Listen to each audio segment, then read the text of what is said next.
Hello guys అందరికి welcome to our channel movie with Vivek. Praveen code చెప్పు movie review చూసేదానికంటే ముందు ఈ వీడియోని లైక్ చేసి ఛానల్ని సబ్స్క్రైబ్ చేసుకొని పక్కనున్న బెల్ ఐకాన్ ఆల్లో పెట్టుకోండి. ఈ రివ్యూ నచ్చితేనే ఇవన్నీ చేయండి. మరి ఇక మూవీ రన్ టైం వచ్చేసి 2 అవర్స్ 26 మినిట్స్ ఉంటుంది. తెలుగులోనే స్ట్రీమ్ అవుతుంది. సోనీ లీవ్లో అవైలబుల్గా ఉంది.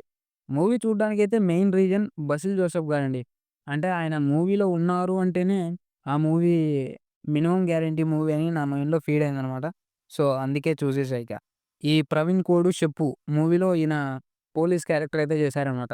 మరి ఇక మూవీ కాన్సెప్ట్ ఏంటంటే, ఒక బార్‌లో 10, 11 మంది పేకాట ఆడుతూ ఉంటారనమాట రాత్రిపూట. అదే నైటు ఆ 10, 11 మంది ఆ బార్‌లోనే ఉండగా, ఆ బార్ ఓనర్ ఉరేసుకొని చనిపోతాడనమాట. సో, ఇంతకీ ఆ ఓనర్‌ది హత్యనా? లేదా ఆత్మహత్యనా? ఒకవేళ హత్య అయితే ఎవరు చేశారు? అనేది స్టోరీ లైన్. మూవీ అయితే ఫస్ట్ హాఫ్ చాలా స్లోగా ఉంటుందండి. ఇక ఆ తర్వాత ఇంటర్వెల్ నుంచి ప్రీ క్లైమాక్స్ వరకు మూవీ చాలా బాగా రన్ అవుతది. కానీ ఇంకా ప్రీ క్లైమాక్స్ నుంచి మళ్ళీ క్లైమాక్స్ వరకు ఎటెటో సైడ్ ట్రాక్స్ ఎక్కువ తీసుకుందనమాట మూవీ. మొత్తం మీద అయితే క్లైమాక్స్ అయితే ఒక ఫుల్ ఫ్లెడ్జ్డ్ సాటిస్ఫాక్షన్ అయితే ఇవ్వలేదు. ఏదో ఒక క్వెషన్ మార్క్ అయితే పెట్టారు మళ్ళీ. ఇక ఓవరాల్‌గా మూవీ ఎలా అనిపించిందంటే ఇదొక యావరేజ్ వన్ అనే ఫీలింగ్ అయితే వచ్చిందండి. Regular Malayalam crime thrillers screen ప్లే‌ని ఫాలో అయ్యారు. కొత్తగా అయితే ఏముండదు. ఇక పర్ఫార్మెన్సెస్ వైస్ అందరూ కూడా చాలా బాగా చేశారండి.